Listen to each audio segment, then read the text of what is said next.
Well, summer is coming to a close. Was it Tanika here a few weeks ago that was yearning for winter? I think it was Tanika, right? She was up in announcements and said she loved winter better or liked it better. What was that, babe? That's the first day of fall. Hey, yesterday felt like summer again. I think we're supposed to have a few days. But we've had a hot summer, hey? Hot. I can't remember actually having that many days over 30. I have an air conditioning unit we drag out and put it attached to the window on the hot days, and rarely in a summer do I run the thing through like a day and then a night and then like continuously. But that happened a bunch this summer because it couldn't even keep up. It has a temperature reading on it. If it blowing cold air, it actually couldn't keep up in our main area there. And so it was a really hot summer, which was great for beach days. Hey, getting your tan on. Annette, right? Getting your tan on the beach. Or vacations, camping. We did some camping, we did some tenting, so it was really beneficial. But driving to go camping, we went through Saskatchewan and into Alberta. It was quite evident the flip side of all the hot weather, the devastation on the crops. It was pretty dry. And so, not on that scale, but my yard, I'm not a green thumb person, a flowerist, horticulturist, a herbologist. But my lawn suffered this year, and I thought I was watering pretty good. It was just brown. It's not great at the best of days. Ants have started to take over, and uncles and other things. I was telling Jen earlier that my dad jokes like it's...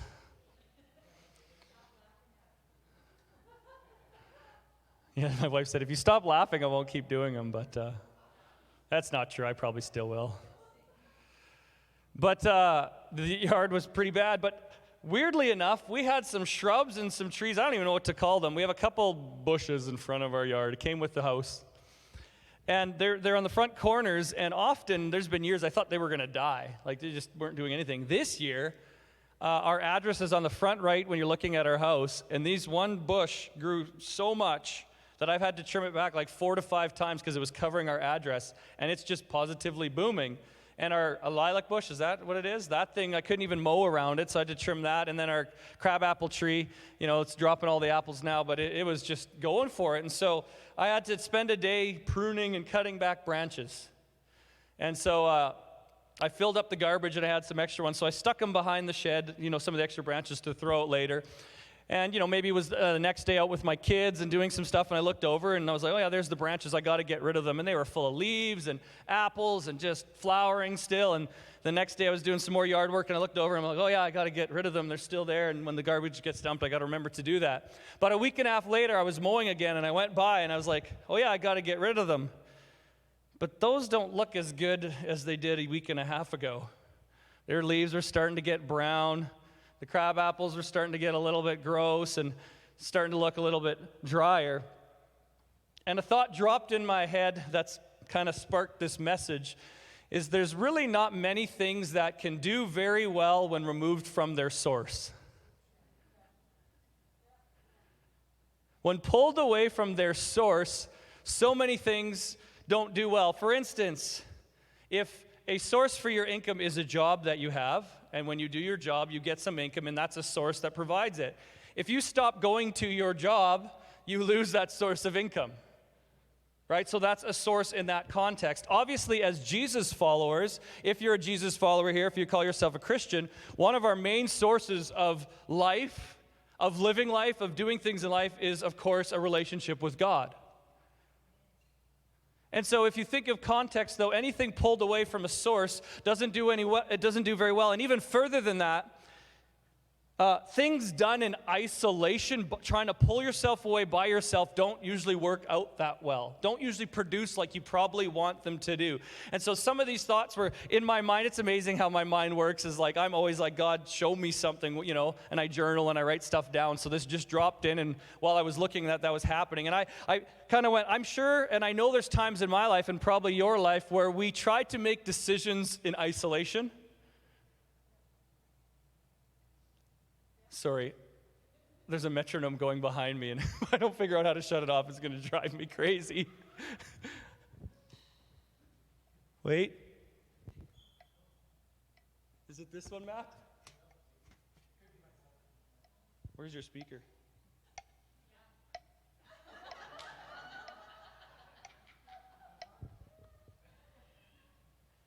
Dude, I don't even know if I can get this off without going in, so I'll give it to you. Just to prove you that I wasn't just hearing things, because sometimes I do, so. It took me a minute. I'm like, God, you're like, what's happening? Dude. I'm sure Pastor Jim wouldn't even have noticed, but anyways, drives me, it's like dripping on my forehead. Okay, where was I? Help me. Oh, times in your life where you try to do stuff in isolation, or sometimes probably think you can do it better removed from a source. And say, hey, I think I could do this better on my own. Maybe apart from the people you're called to do life with, apart from the relationships you're supposed to be with or called to be with, your purpose, your design as a Jesus follower. You go, maybe you spend some time a little bit further away from God, getting into His presence, getting into His Word, different seasons away from the source that brings life. But nothing was ever really intended to produce, to grow, to bear fruit by itself in isolation, apart from a source. And I know I've tried to do things in isolation, and maybe you have as well. Times we thought we didn't need God. Maybe we could isolate ourselves away from the things of God, the people of God. We get too busy. We start pulling away from the source. And at first it seems okay. When I was walking out the next day after pruning those trees and those branches, I looked and I went, hey, everything looks fine. Day 2, everything looks fine. Day 3, everything looks fine. But a week and a half later, I'm starting to notice a difference of when I looked at the branches on the tree, they looked exactly the same as they did a week and a half before. But when I looked on the branches on the ground, they were starting to show signs of being pulled away from a source. Does that make sense? So anything removed from its source will eventually find it difficult to produce or bear fruit. A branch from its tree, a baby from a parent.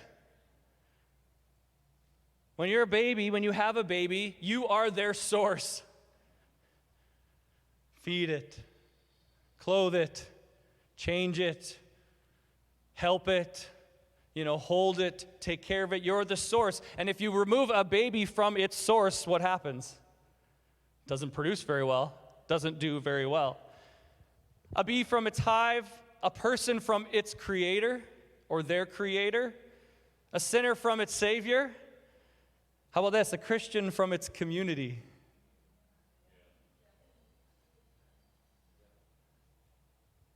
Christian from its community. So sometimes we understand this in theory. There are times I think we make decisions. I've made decisions that seem to pull us away from a source of life that God's put into our lives to help us grow. Friends, family, spouses, mentors, pastors, church community. And we start to reject the very thing that could be helping us, and instead of accepting it, we reject it, and we ultimately want to eject from the source. The picture I got is, planes crashing, and they pull the emergency eject, and then shoot them out. And I think there's 2 reasons why you might want to eject from something. I thought of. There's probably more. Number 1. In a context of I need to eject from this source. You're doing so well that you think, man, it's time to step out and kind of go on my own. That could be true. I think I can gain better. I've got fruit going on. I'm time to be my own tree. I can gain better like this. This tree's kind of holding me back. The second reason is, man, nothing's going right. It's really hard to produce. I'm not gaining very well here, so I need to go to a different tree to try to do this. And so you eject from a source. Both centered around a type of gain, whether you want to go to the next level or you're not gaining enough.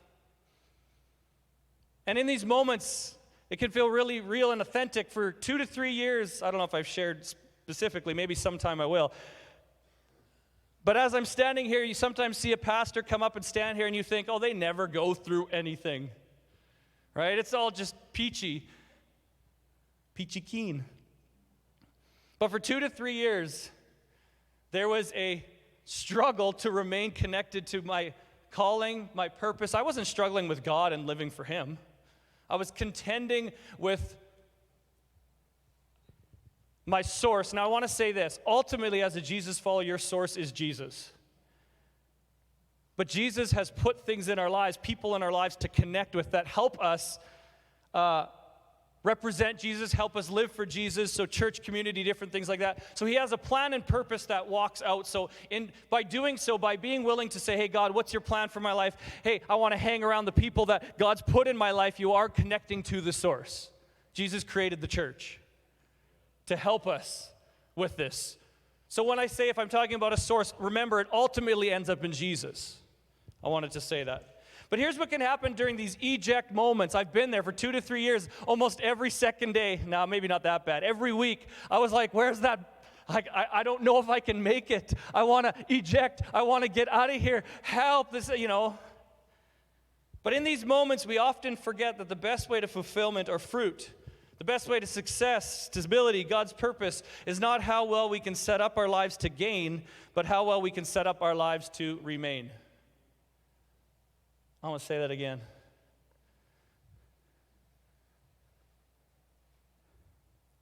The best way for purpose and fulfillment is not in how well we can set up our lives to just gain, but how well we can set up our lives to remain. That's the title of my message today, Remain. Look at your neighbor and say, Remain.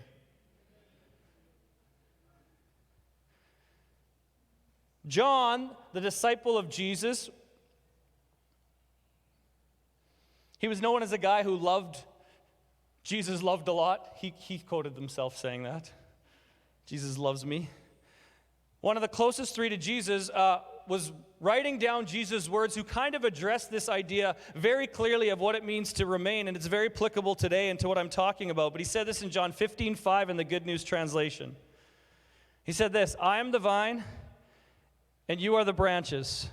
Those who remain in me, and I in them will bear much fruit they'll gain, for you can do nothing without me. See, on a specific example, Jesus is saying, you can't do anything without me. But on a broader example, Jesus is saying, you can't do anything apart from the source.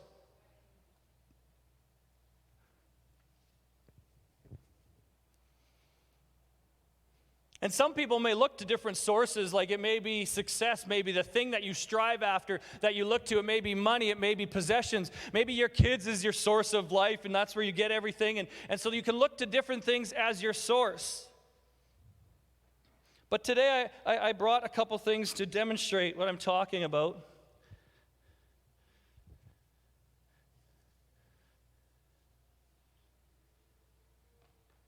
All right. So these are branches I cut off from my crabapple tree. If you like crab apples, we have lots. We get lots of people knocking on our door saying, hey, can we take some of those? All right, so we need to picture a little bit, but here's what's happening. You see this one?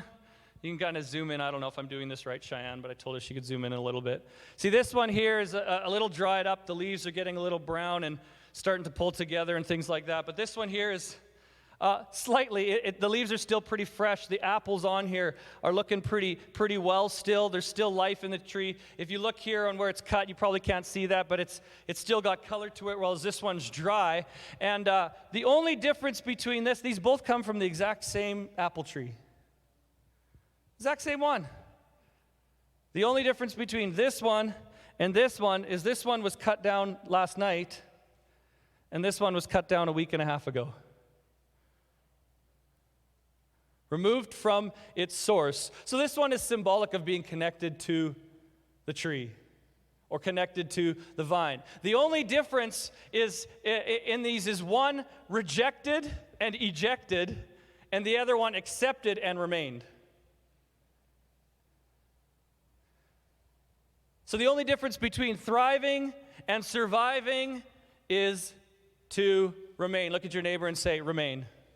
If you're watching today and you could type in, why don't you say remain on here? Let me know you're still here. Ralph is watching. Thank you, Ralph. I see Carrie's jumped in. Jenny's watching. Shelley. So, is the time that's remain. Remain means to stay in place. I'll just leave this here for now. That one has been occupying. Remain means to stay in the place one has been occupying. See, remain isn't just a passive word. It's got a certain quality to it about occupying. And so I just wanted to do a side note and say we are called to occupy. Okay, now I know you're going to get really excited about where you think I'm going with this. So hold on, maybe some of you on your amens, because it might not be exactly where you're going. Because this word came up a lot, obviously, in this last season. We got to occupy. And believe it or not, this word isn't actually a military term. It doesn't mean to take ground and battle and fight and stand your ground. That's not this word in this context. There's places in the Bible where it says to do this. But the one time it's used in the New Testament is Luke 19:13, and it says this. He called his 10 servants and delivered them 10 pounds and said unto them, occupy till I come. Occupy till I come. That word is not a military word. It's a financial word. And it means this. To carry on the business of a banker or trader. The good news says, see what you can make of this after I'm gone. I think the NIV says, invest this. The word occupy is a financial term that means to produce, make more of, to do business, to make fruit. So what Jesus, and if you read the rest of this parable, he talks about the one that produced and then the other one that hid it, and he goes on. But the word occupy has to do with remaining. It means to bear fruit, to produce, do something with what I've given you. Jesus is asking us to help bear fruit with what he has given us. He's saying, hey, guys, bear fruit. And so if you want to occupy and say, hey, it's time to take up occupy, here's a sign that you occupy. A sign that you occupy or remain is fruit produced, not fights induced. I know that's going to step on some toes. It's really quiet. According to this scripture, we can get into some other ones. A sign that you occupy or remain is fruit produced, not how many fights you can start. I'll leave it there. Remain also means this, continue to exist, especially after other similar or related people or things have ceased to exist. I'm going to say that again because I love it. Continue to exist, especially after other similar or related people or things have ceased to exist. If ever we're kind of in a culture that doesn't really know how to remain, it's right now. Like from church to church, from job to job. It's sort of a bit of a lost art right now to remain, but it's saying when everybody else has started to leave and go, oh, I'm going like this, people that remain are people that continue to exist or stay. It also means this, continue to possess a particular quality or fulfill a particular role. So in order to remain, there's going to be some thick, there's going to be some thin, there's going to be some tough, there's going to be some easy. And guess what? I don't know about you, but I know I was talking about that 2 to 3 years. My remain during that time was strained. How many of you have ever had your remain strained? And so we're talking obviously in a church context, but this could be in any area. Maybe at your job, your remain is strained. Maybe in your relationship with your spouse, your remain has been strained. Anyone, don't have to put up your hand, been strained at times in your relationship, and your remain was right? And you felt like the source of that relationship, of that marriage, you wanted to pull away and eject because it seemed tough. It wasn't producing. On a simple example, Cheyenne, I asked her if I could share this. Cheyenne's doing the camera today, and she's doing a great job. Do you know what Cheyenne, Tristan, and Xavier running the show today? I was like, man, Carissa's they're going to be taking over everything here. I love how Cheyenne worships while she's on the camera.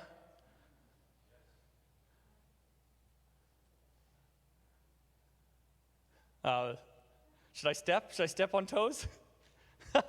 Sometimes, forget it. Jesus loves everyone. Here we go.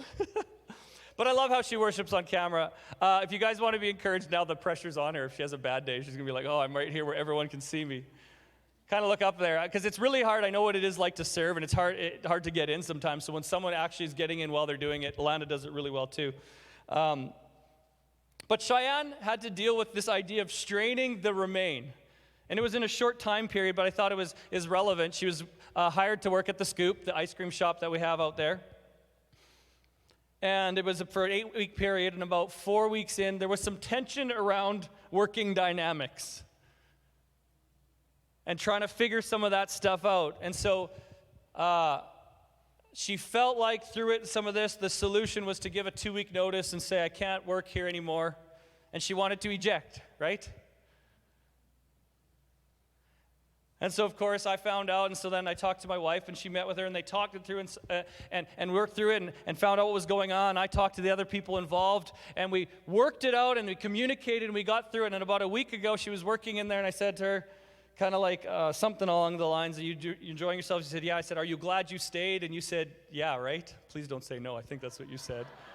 My whole analogy's done. Even if you didn't, say yes now, because it'll work better. I said, are you glad you stayed or remained? She said, yeah. Because on the other side of remaining, she obviously got more paycheck and different thing. But I said, now she has a reference, like when she gives us as a reference, say, yeah, she went through it, she lasted, she remained. Oftentimes I'll get to this at the end, on the other side of remain is harvest you weren't sure could actually come. Is some fruit, is some success, is some growth on the other side of remaining. But I just wanted to say this quickly. 3 indicators your remain is strained. This is what I've discovered if your remain is strained. Ready? Number 1. Sign your indicator your remain is strained. Your strength feels burnt out. John 15:6, if we continue on that after John 15:5, where he says, I'm the vine, you're the branches, remain in me. He says this in the good news, those who do not remain in me are thrown out like a branch and dry up. Such branches are gathered up and thrown into the fire where they are burned.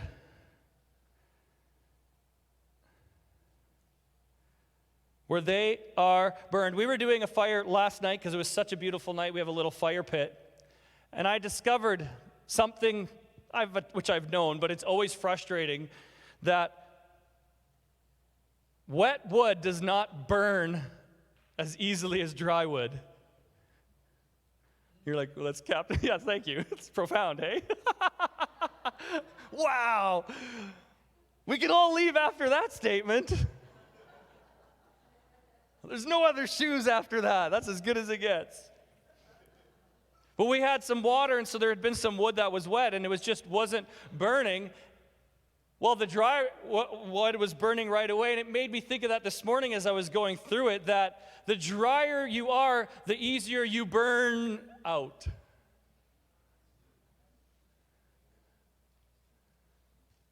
And the more wet you are, moist. Sorry.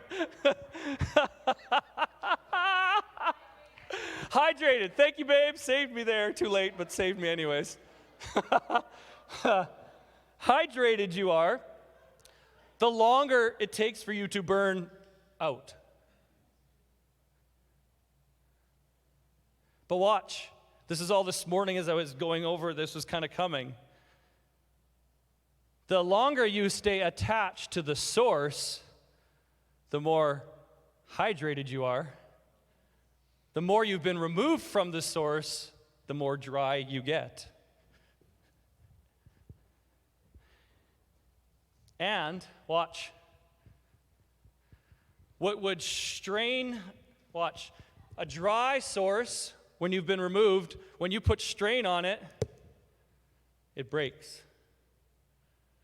But something that's still connected to the source, oftentimes, when you put strain on it, well, it bent because it's been last night. I wasn't sure because I didn't test this, right? It has a lot more give if it was still on, because it's hydrated.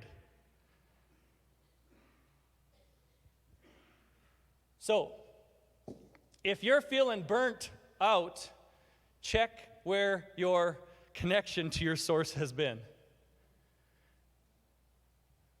All right. Number 2, 3 indicators you remain estranged. Number 1, your strength feels burnt out. Number 2, your words get bummed out. Have you ever been around someone where you just get after them, you're like, man, I feel real bummed after being around them. Maybe you've been in a place where you're just like, everything out of my mouth is a bummer. Like you can catch yourself. That can happen within a day for me. It's just depending on the day. Sometimes it's just been heavy, it's strained, and you're like, your words get bummed out. John 15:7 says this, if you remain in me and my words in you. This is John talking about what Jesus said. Jesus is saying, if you remain in me and my words remain in you. Do your words reflect that Jesus is in you?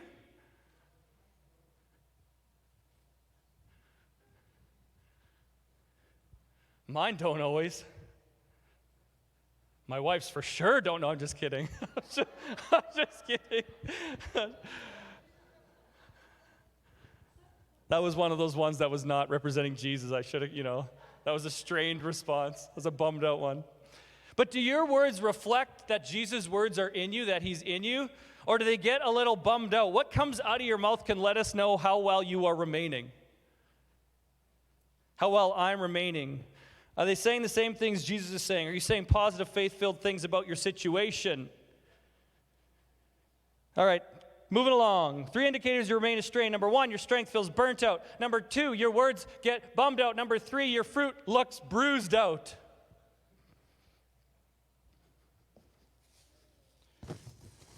Got a bag here. Shan, you can zoom in on some of this. So these are some apples I pulled from my alley because the tree hangs over a bit and falls into the alley. I don't know how long they've been there. But one of them I grabbed and I had to put back because it had a whole bunch of ants on it. But here's some fruit that struggled to remain. You can see it there, Cheyenne. This one's got a cut in it. It's probably hard to see. But it's starting to get soft. I could push, there you go, juice. I can push my finger right into that where it starts to get bruised out. Here's a few others. Let's see. Oh, this one's, if I threw this at someone, it would splat on you. This one's it's starting to wrinkle up and it's getting really bruised. And so what happens is it's removed from the source, and so it starts to bruise out. John 15:8 says this, my Father's glory is shown by your bearing much fruit, and in this way you become my disciples. My Father's glory is shown by you and me bearing much fruit, not having bruised fruit.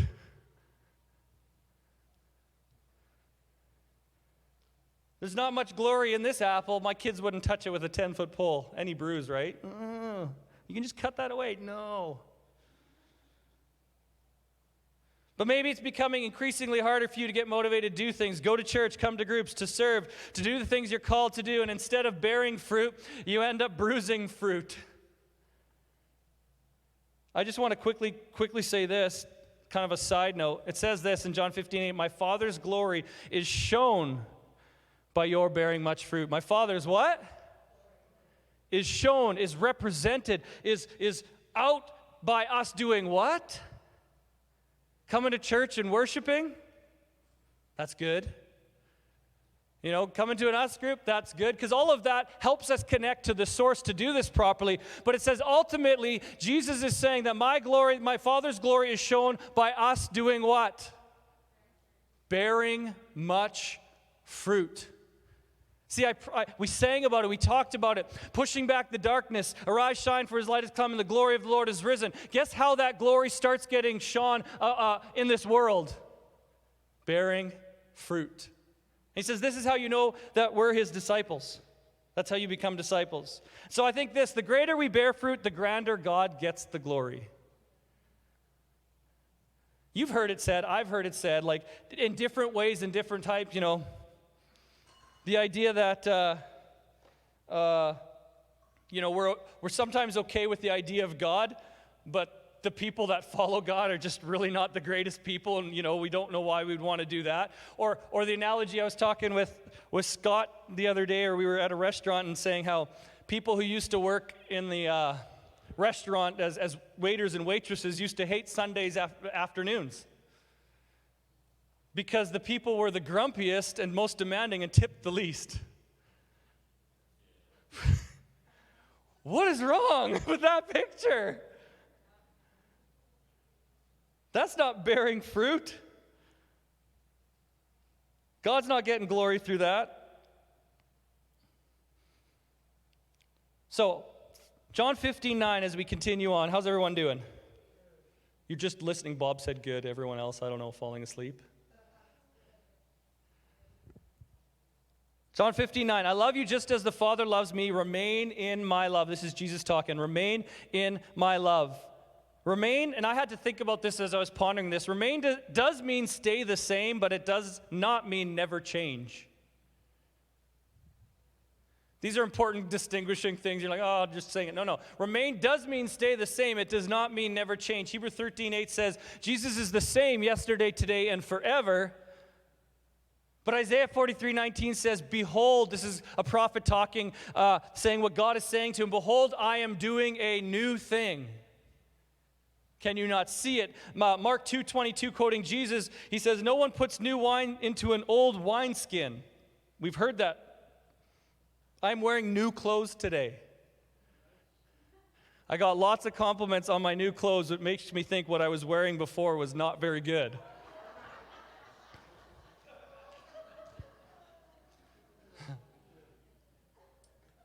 Because I wasn't getting any compliments before. But I said it's because I had to accommodate my new growth, bearing more fruit in my life.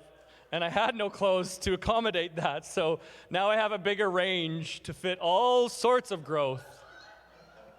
Can I get an amen? Anyone for that? So a couple new sport coats, because I was like, I got to do a funeral coming up, and I have nothing. I put it on. It was like, rip. And I'm like, okay, that's not working.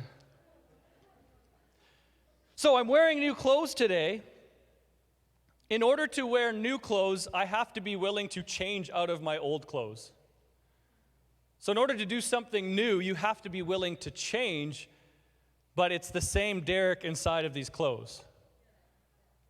So staying the same does not mean that you don't change. Or another way of saying it is this: God stays the same in his character, his nature, his purpose, but we do see him change his methods. So when I'm saying remain and stay, it's not like you never change or change methods or have to adjust some things. It's just meaning that your character, your nature, who you are, I don't change. Nothing changed in me when I bought these clothes, except maybe I walk a little better. Yeah. That was a terrible walk. I'm embarrassed already for my wife who had to watch that. Help me. That's why I always rehearse my messages, but when I wing it, man, you'd be surprised at what I do. Gosh. But nothing changed in me. I put it on. It's the new clothes, so I changed, but I'm still the same.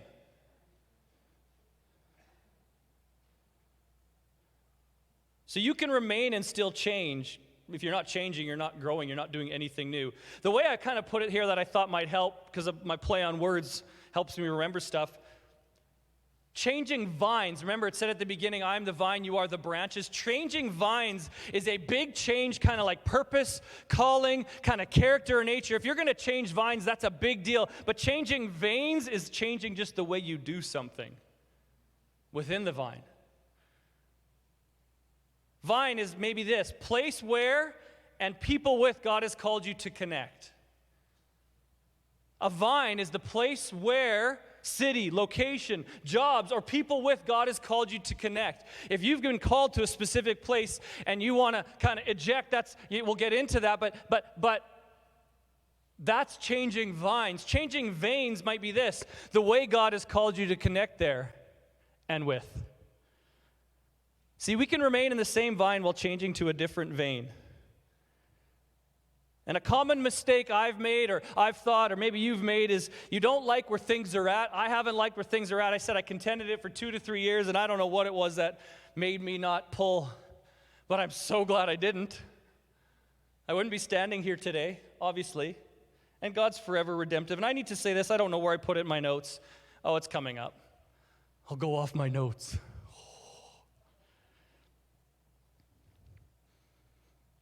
But we'll get into explaining vines versus veins. Guess what? You may have to, at some point, God may call you to switch vines. As far as not the source, Jesus, but the place and the people who he's called you to connect with. That may happen. But if you don't do it right, and when you get cut off, you have no source of where you're going or what other vine you're going to plug in with, this is what looks like because it requires to change vines. Or we had some raspberry bushes that we got from, I think, Debbie's daughter-in-law, right? Is that right? Yeah, we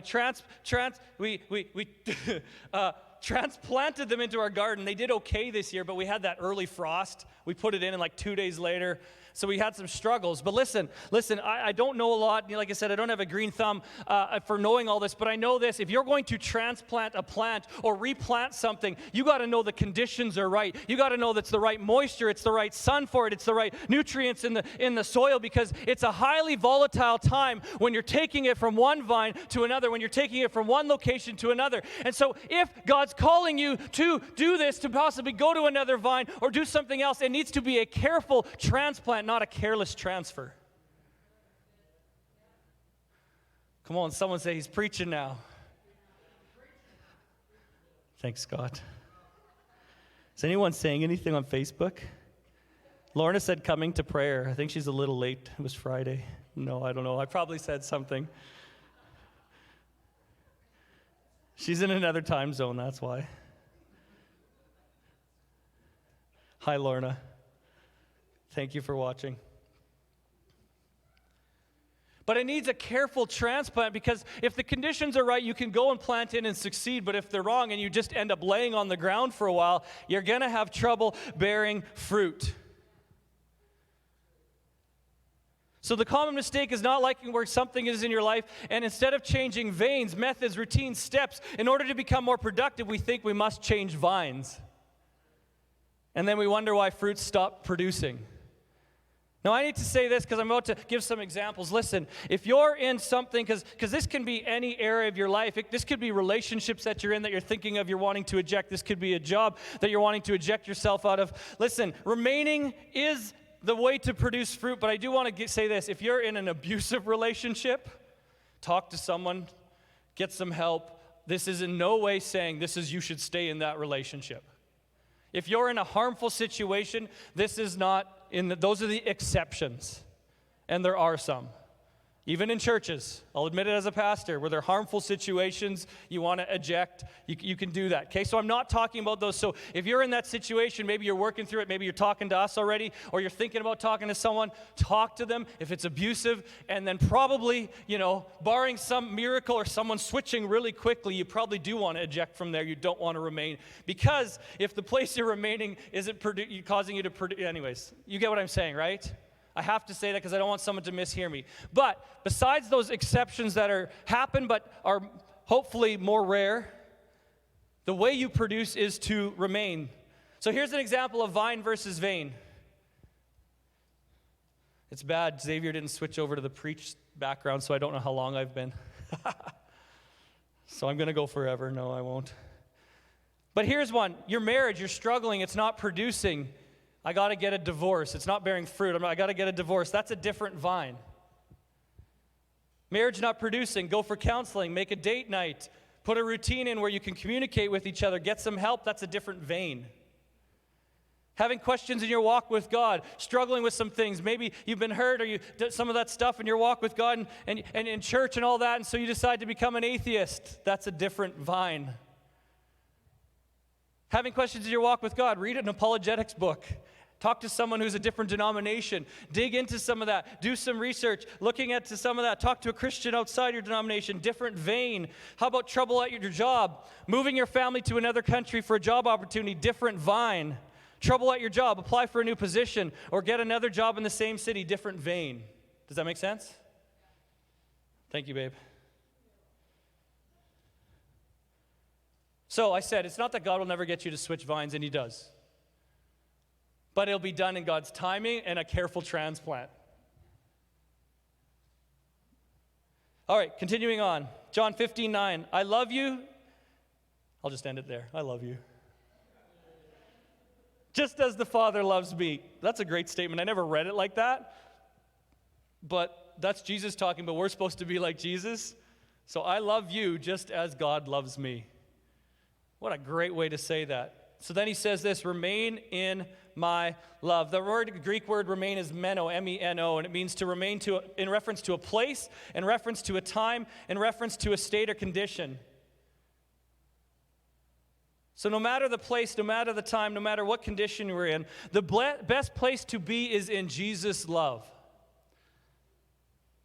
The best place to be is in Jesus' love. When you're struggling with something, when you're struggling with remaining, when you're struggling with sticking together and you want to eject, go, man, have I been walking? Am I stepping? Am I close to the love of Jesus? Am I pondering that he sacrificed his life, of what he did for me, that he forgave me of my sins, and just get close to the source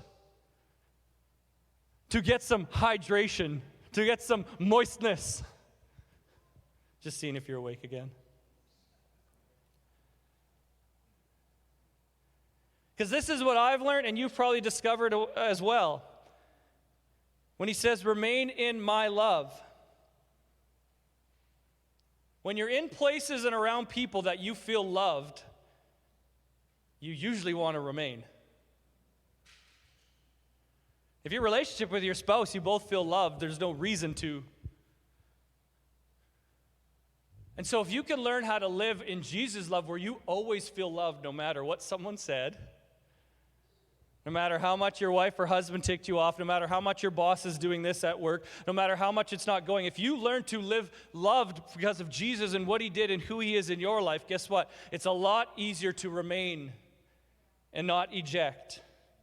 So how do we remain? I ask this, or abide in Jesus' love, because it says abide in Jesus' love. John 15:10, I'm coming to an end here. Ramping up for the big finish. Then I'm going to throw apples at people. I should have got a bunch of apples. It said, bear fruit. Think of it now. Probably a good idea, because I could see casualties from that. Black eyes.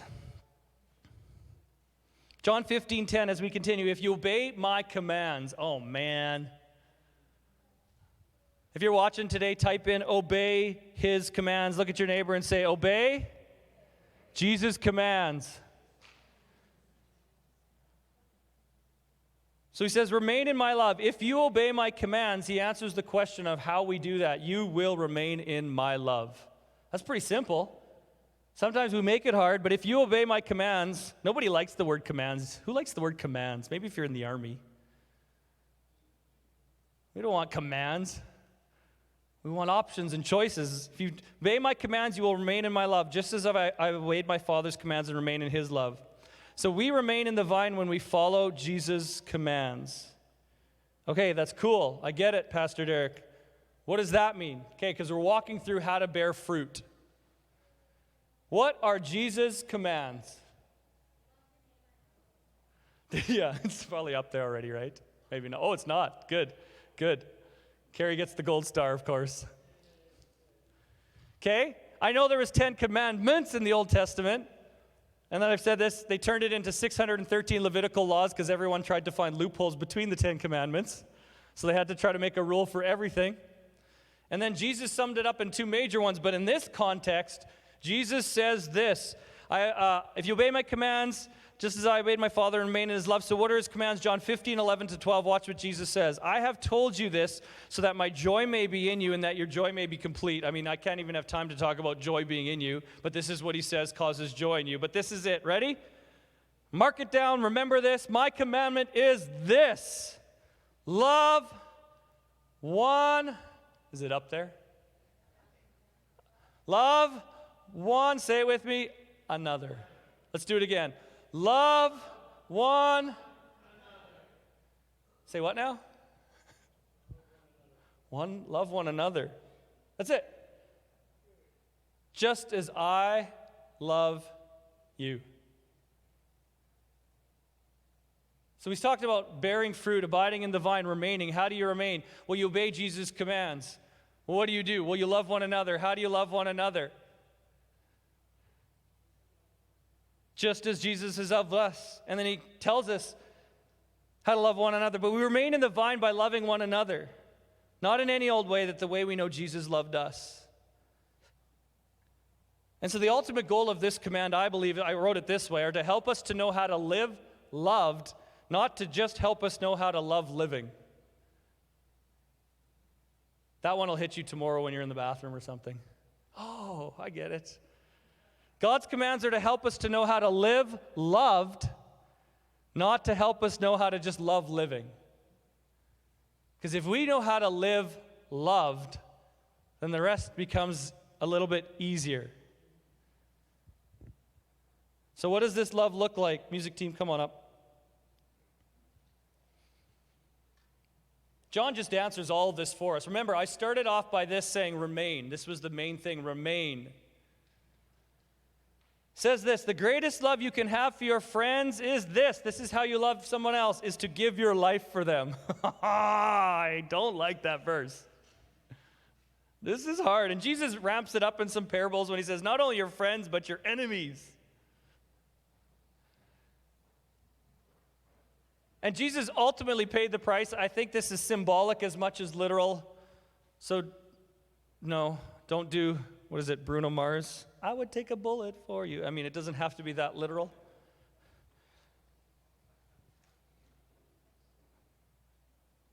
But this is the question I ask myself more frequently lately than I did a lot before. Am I willing to live my life for others?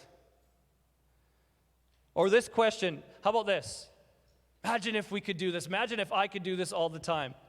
My wife would like it so much more if I could. Is what I'm about to say, is what I'm about to do, is the decision I'm about to make, is this move I'm about to make, is the direction I'm about to go, is what I'm thinking right now, is what I'm speaking right now, does this help me give life and love to those around me? Woo! Or how about I put this, love others question. Here's the one. Is what I'm about to say or do help you remain? Whew. And I don't think I don't always do this.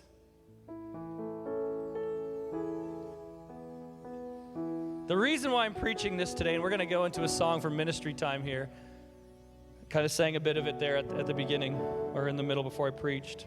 Because I sensed some people, and I actually had to go to some and say, listen, I've told this before, but I want to say this again. I've said this in front of you. I don't preach messages based on conversations I've had with you. I just do not do it. So if you're like, man, this fits, or you think I know something, or I'm looking at you, I'm not. But there was some that I've had some conversations who've been contending with this, and that's fine because I did it for a while. But this message I had like 3 weeks ago, and then they were talking to me about after, but I felt like I had to come and say, listen, I'm not specifically talking, I'm not preaching this message because you've talked to me. So if you've ever said something to me and you've been struggling in this, that's not why I'm preaching this, to get you in line. I just will never do that. But I heard in my spirit, like felt that God caught me here today to say someone here, even someone watching, to just say, remain. Remain. Remain. I'm so glad I remained. And now we're not just talking, in whatever context it is. Now again, if the relationship is not healthy, right? But Cheyenne remained at the scoop and it ended up being good. It produced fruit on the other side. Because the best chance of fruit is when you remain, especially in Jesus. Ultimately in Jesus and the things he's called you, the purposes he put, you need to remain until Jesus puts you in something else so that you can get the transplant there. But I needed to tell some people who've been contemplating removing themselves from a situation, maybe a relationship, a work thing, and just kind of going and disappearing, whether it be a kid with parents and saying, I want to leave home. This is by the Spirit. There might be, I think there's a teen here that's going, I want to yeet out of my home. That's for you, Scott, because I told you I'd use that word. I don't even know if I'm using it right, but I'm trying to be cool and relevant. Yeet out of their home. Is that right, Cheyenne? Did I use it right? Oh, I did. Okay. But there may be a teen who's saying, I want to get out of here. And you're contemplating, going to stay at your friend's place and thinking, if I could just get away from this. No, I need to tell you, you need to remain. You need to remain. Somebody needs to hear this. And I want to say this because you feel the strain going on and it feels like a shaking and everything's breaking loose. But you're like, I don't know how I can last. But if you can remain, guess what? There's fruit that you can't yet see. There's something about to happen that you can't yet know, that if you remain, guess what? You're going to produce far beyond you could ever imagine. Here's what I'm saying today is don't accept the eject. The devil's going to try to get you to eject from anything that has to do with Jesus' purpose in your life. He'll tell you it's better, the grass is greener. And again, it can be. Don't leave here and be like, oh, that's a crazy church with strong demands. The pastor won't let anyone leave. No, if you need to leave, I'll kick you out, not kick you out. I'll gladly usher you out because being here beyond what God wants you to isn't great for anyone. But someone here has been thinking eject. And I'm saying, if you stay and remain, there's some crab apples waiting for you.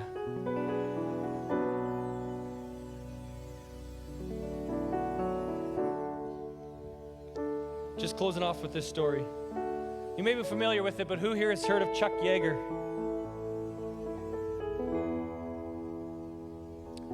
Pastor Dwayne White's shared this several years ago. But in 1947, Chuck Yeager was attempting to break the sound barrier. And many people had tried and failed. Many thought it was impossible to break the sound barrier. You couldn't do it. Anyone in the device would blow apart and would get crushed. You would get crushed. It was impossible to do it. And reading the account quickly when I was kind of just trying to get some details, it was recorded that right before, as he was speeding up and getting close to the speeds that break the sound barrier, Mach something, I'm sure. Jim Christian would know a little bit more about this. He started to lose control of dials and things that actually helped him fly. And he was like, I don't know if we can remain in this plane right now. And somebody on the other side of the intercom said, hey, if you do this and this, I think we can kind of bypass this moment and still get there. And he's famously known as quoting this. You ready? Just before you break through the sound barrier, the cockpit shakes the most. Just before you get a breakthrough, your world sometimes seems to shake the most. Why? Because it's life, it's circumstances. If you're a Christian, it's the enemy trying to get you to eject. And so everything starts shaking and everything feels like it's not right. And all the dials and the mechanisms that you could rely on in the past to get you there, they start to not work. And then the voice comes through the intercom and says, you can do it. I am with you. My peace is with you. I will not leave you or forsake you. And you say, hey, we can do this. And you push through and everything's shaking. And then Chuck Yeager said, the moment he broke through the sound barrier, everything stopped. Not the engines, but, the shaking. And he said it was calm. And all the noise and all the shaking stopped, and it was quiet, and everything came back, and the control came back. See, guys, the biggest breakthroughs come after the greatest strains when we choose to remain. I'm going to say that again. The biggest breakthroughs come after the greatest strains when we choose to remain. See, if Chuck Yeager ejected, he would have never broke the sound barrier. Some of you guys, listen, somebody here, I feel the presence of God in this place. Somebody here has been going through some tough, insert your harsh word there, crap. I know it's not supposed to say it, but we're saying it. And it's been shaking. And if you can just remain and listen to the voice of God and stay connected to your source, I'm here to tell you that a breakthrough is coming. And on the other side of the breakthrough is something you couldn't imagine, is peace, is growth, is production, is purpose, if you can just stay the course and remain. There's some big breakthroughs coming. There's some big breakthroughs coming. There's some big breakthroughs coming. I got that. I just got this right now. I'm going to step out in faith and say some of you have had some mental challenges. somebody watching maybe dealing with some mental things from depression to different things, and you have not been able to get on the other side of that, I'm telling you, there's a breakthrough coming. It could be a supernatural healing, but maybe it's just a medication blend that all of a sudden locks in and everything just seems better. I'm telling somebody that I can just see it's like a heaviness, a weight, and I say in the name of Jesus, God is lifting that right now, and there's going to be breakthrough in some people that are dealing with depression, oppression, mental bondages, and sickness, that it's just going to lock in, and it's going to be like a fog is lifted off your brain.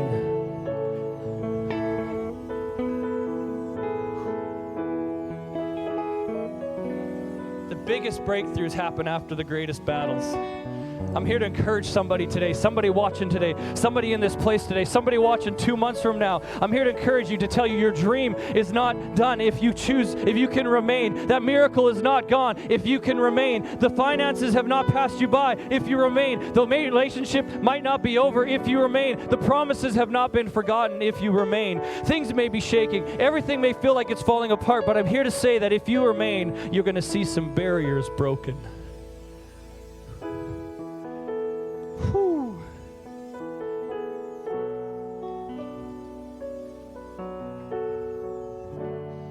I see some people breaking financial barriers. Somebody here, many people here maybe have felt like their life has been capped, and you just can't break that barrier. There's going to be a season of some breaking barriers if you can remain, if you get close to the source again. Some people's finances have been shaken, and it feels like money's just, I see it like it's almost like shaking and money's just falling off, like almost like going everywhere, and you're like, I don't know if I can do this, man.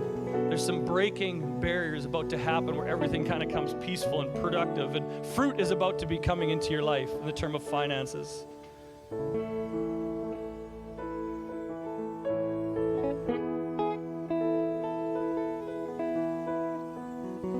And I wrote this morning, so I'll just put it in. Even though you are to remain, you do need to be open to a change of veins. God's shifting some things, and the fruit is going to be in some of the shifting veins, and that's good. But make sure you don't confuse veins with vines.